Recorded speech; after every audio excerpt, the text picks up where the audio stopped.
At sa patuloy na biyaya ng ating Panginoon, tayo rin naman ay magpapatuloy, tayo ay tumungo sa Binyan, Laguna upang isagawa ang ating evangelism. At salamat sa Panginoon sa lahat ng mga mananampalatayang patuloy na tumutuwang sa gawaing ito at sa mga ginagamit upang magbigay ng Biblia. Purihin ang Panginoon dahil marami na naman po ang nagpahayag ng pananampalataya sa ating Panginoong Jesucristo.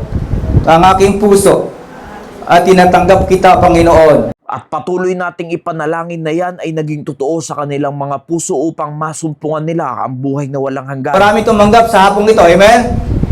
Ang sabi ng Bible, ang lahat na tumanggap sa hapong ito ay binigyan sila ngayon ng kapangyarihan. Anong kapangyarihan yon? Maging anak ng Diyos. Tumanggap pa kayo sa Panginoon? Ano ka na ngayon ng Diyos according to this verse? Anak ng Diyos. So sa mga katuwid, mga mahal po namin mga bisita, hindi lahat ng tao anak ng Diyos. Sino lang ang binigyan ng kapangyarihan maging anak ng Diyos?